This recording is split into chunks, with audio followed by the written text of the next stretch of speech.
आकाश मार्ग से किसी नारी के चिल्लाने की आवाज आ रही थी। और सुनिए भगवान, उस दिन का वृत्तांत मैं आपको सुनाता हूं। बताइए।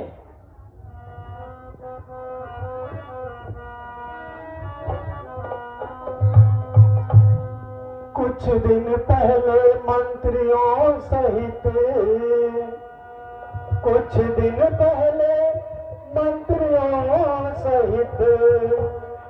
मैं इसी जगह पर बैठा था। मैं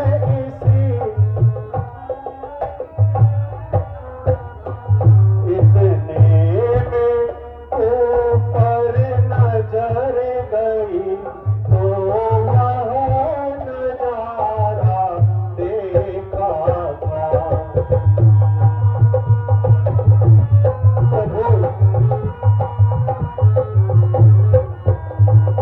भारत की तरह विमान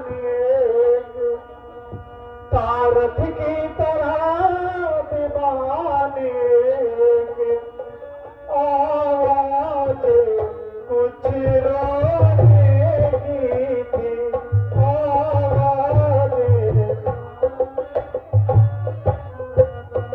राक्षस के बस में पड़ी हुई, शायद वह जनक नंदनी थी।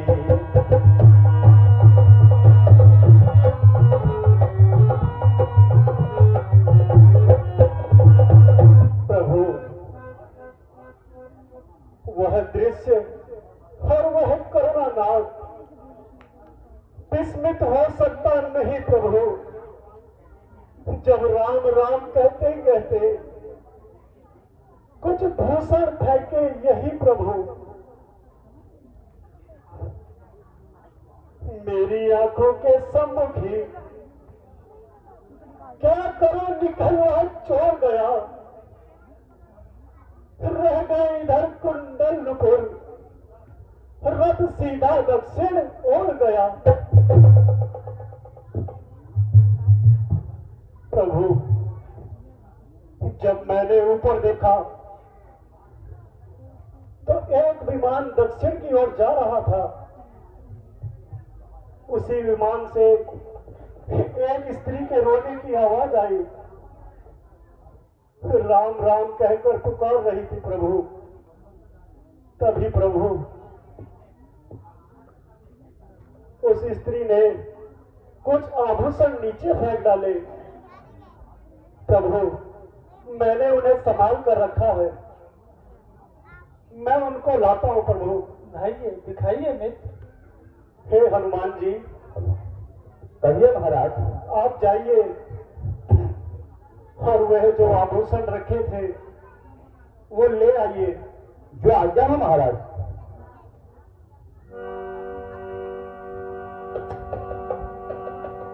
लीजिए महाराज, ये वही आभूषण है। प्रभु, ये लीजिए। पहले ही से राम के पिघल रहे थे नैन,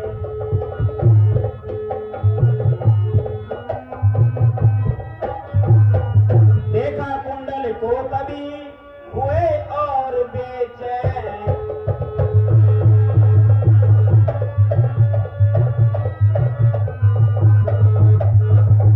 सखा सुखदेव जी। कहिए प्रभु। हाँ, यह तो वही मेरी जानकी के कुंडल है जो उनके कानों में रहते थे।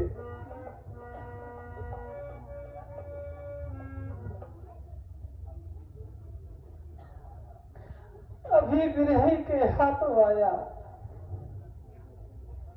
यह भूषण भी विरही होकर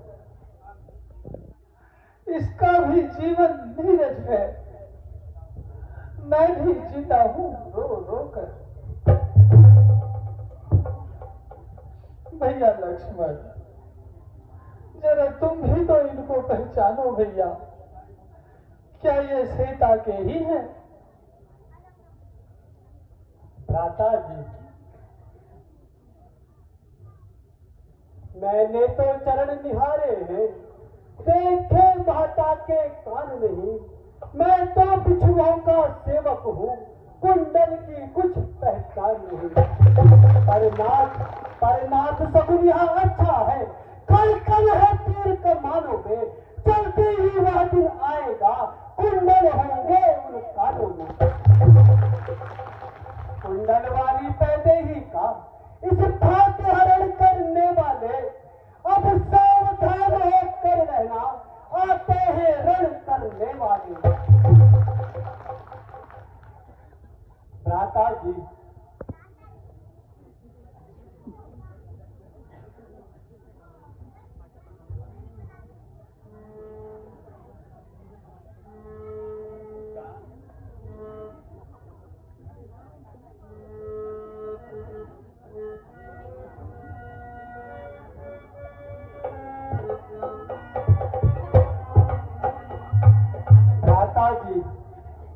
मैंने तो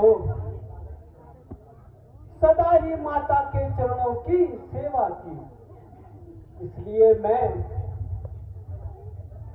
इन कुंडलों को कैसे पहचान सकता हूँ। भ्राता जी, यदि माता जी के पैर के कोई जेवर हो तो उन्हें मैं अवश्य पहचान लूंगा। लो भैया, इन जेवरों को पहचानो। भ्राता जी, ये ताजेब अवश्य ही माता जी की हैं, क्योंकि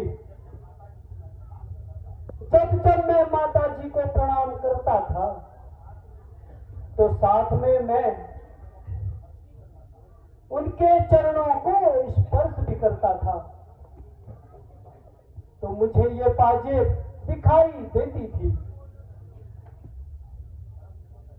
परंतु भ्राता जी, अब आप दुखी न होइए।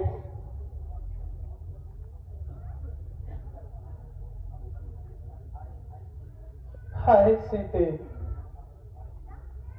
हाय सीते, कहाँ हो तू?